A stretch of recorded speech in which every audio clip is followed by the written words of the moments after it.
our last big question, at least for this series. And it's, does God determine my steps, or does God lead my steps? And I'm here to tell you that yes, he does, but sometimes it can be difficult to determine how he does that. Sometimes I feel like I'm just walking around, like just doing life, and then God will just show me the way that he wants to go. Show me the way that he wants me to follow him. And the thing is, you pray and you ask for guidance, and God leads you. And that's mostly how it works for me. But most of the time, God just gives me like the next step. He rarely gives me like the whole path. And we see this in a guy named Moses. Now, you remember Moses was the guy who led the children of Israel out of Egypt. They were slaves there. He's leading them out.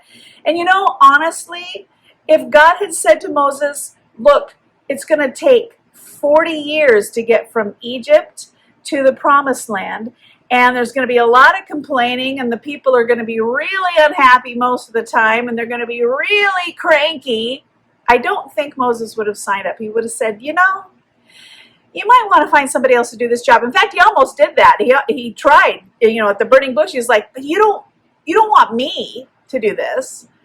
You want somebody else to do this because I don't know how to talk. Well, I'm sure he knew how to talk, but that's what he said to God. He said, like, I don't know how to talk. You can't send me to free some people. I don't know how to talk to Pharaoh. So God leads him to do this. And after a while, Pharaoh says, get out of here, because I'm tired of the flies. I'm tired of the frogs. I'm tired of the, you know, the blood in the rivers. I'm tired of the, you know, I'm just tired of it all. You just have to take them and go. And there they are out in the wilderness. And there was the Red Sea. God parts the Red Sea, and they walk through, and they get on the other side, and all of Pharaoh's army comes rushing through the sea, and then it collapses on them, and they get drowned and all of that. And then now what? So here's what God did. We're going to look at Exodus 13:21. And the Lord went before them by day in a pillar of cloud to lead them along the way, and at night in a pillar of fire to give them light. That way they might travel by day and by night. Now remember, he's leading 6 million Jewish people. Lots and lots of peoples. Lots of peoples. And the Israelites, they had been slaves in Egypt for a really long time. They were told what to do. They were told when to do it. They didn't have their own culture anymore. That's all they knew how to do, was to be slaves. And Moses had never led a whole bunch of people before, and he needed instruction. In fact, I think that if God had said, look, you're going to do this, it's going to take 40 years, Moses is like, I'm out, dude.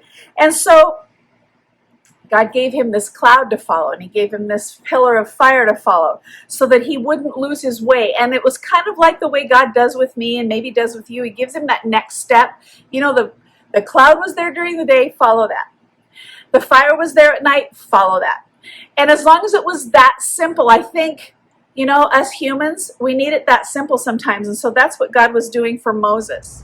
So I just got so excited because I've been reading about Moses, you know, and how God led him, and all of the Jewish people, all of the Israelites, led them from Egypt to the promised land. And he led them by a pillar of cloud by day and a pillar of fire by night. And I'm so excited because I want to know where God's taking me. Don't you want to know where God's taking you? So I've come outside and I'm looking for my cloud because it's daytime. So let's see. Let me see if I can find my cloud. Let me see.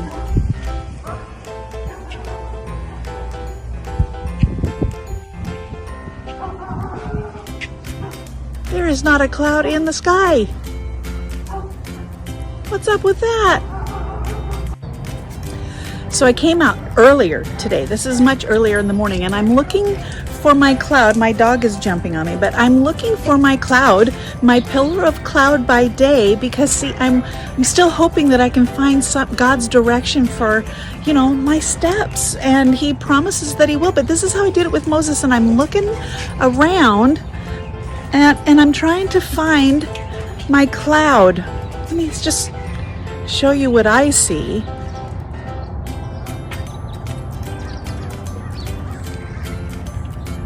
Again, not a cloud in the sky. I'm so confused. So, it's dark outside, but that means I could try to find the pillar of fire. So let me just open the door here and see, because I'm still looking for how God's gonna order my steps. So you're gonna hear my goats. So I'm outside and I'm looking and I'm looking.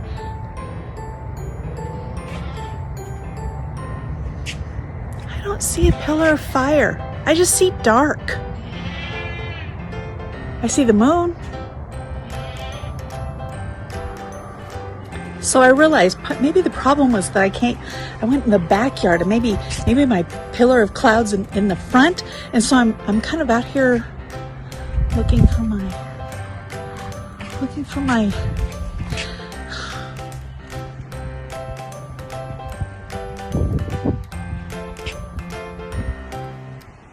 still not a cloud in the sky. So I just saw something out here, and I'm wondering if it's the pillar of fire by night. Let me just look. Come on.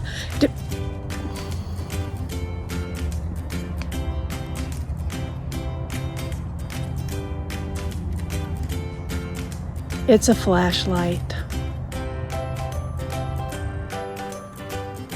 You know, I've come out again to try and find my pillar of fire by night. And you know, I'm out here looking around and I don't see any fire. What I see is, well, there's the moon. And I see a pretty amazing sunset over there. But I don't see a fire. And I don't get it. I've been looking for a couple of days here for my pillar of cloud and my pillar of fire, because that's how God led Moses. And so I don't know quite what to do, except I need to go back to Exodus and I need to do some more reading and find out if that's how God led Moses, why can't I find those things for me? You see, here's the thing, funny skit, but we don't need a cloud and fire anymore to know how God is leading us. Do you know what? We have what Moses didn't have back then. We have God's entire instructions right here in my Bible, in your Bible. This is the answers. Where do you want to go?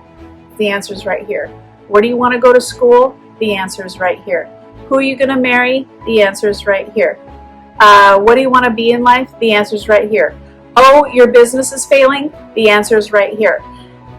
God gave us all the instructions we needed. This is our cloud by day and our fire by night.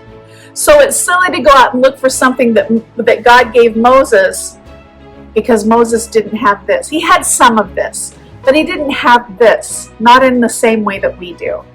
And we need to know this. We need to know this so well that we know where God's going. We know where he's leading us. It's between this and our prayer life, and we listen to people who are older than us. We listen to teachers. We listen to our pastors. We listen to our parents. And we talk to them about the things of God. And we say, what do you think? Like, pray with me. What do you think? Where should I go to school? What should I do when I grow up? How has God made me? These are answers that people who have been walking with God, they know how to direct you. That's why we need each other. That's why we need the church. And I don't mean the church in the building where you're going to church now. The church is all believers. We need each other. We need that community of believers to help us to know what to do next. That's not something I can know on my own. Moses couldn't even know it on his own, and he's called a man of faith. He's written about forever. We know who Moses is because of what he did. But what did he do really? He followed God. He believed God. He believed God, and he did what God said to do. It was pretty simple. I mean, it wasn't easy. 40 years of wandering around a mountain for 40 years, that's what they did. It wasn't even that big of an area. Could have taken them 3 days to get from Egypt to the Promised Land, but they wandered around in there for 40 years. It wasn't easy, but it was simple. It was simple because Moses did what God said, and that's all you need to do. It's all right here. This is your cloud by day and your fire by night.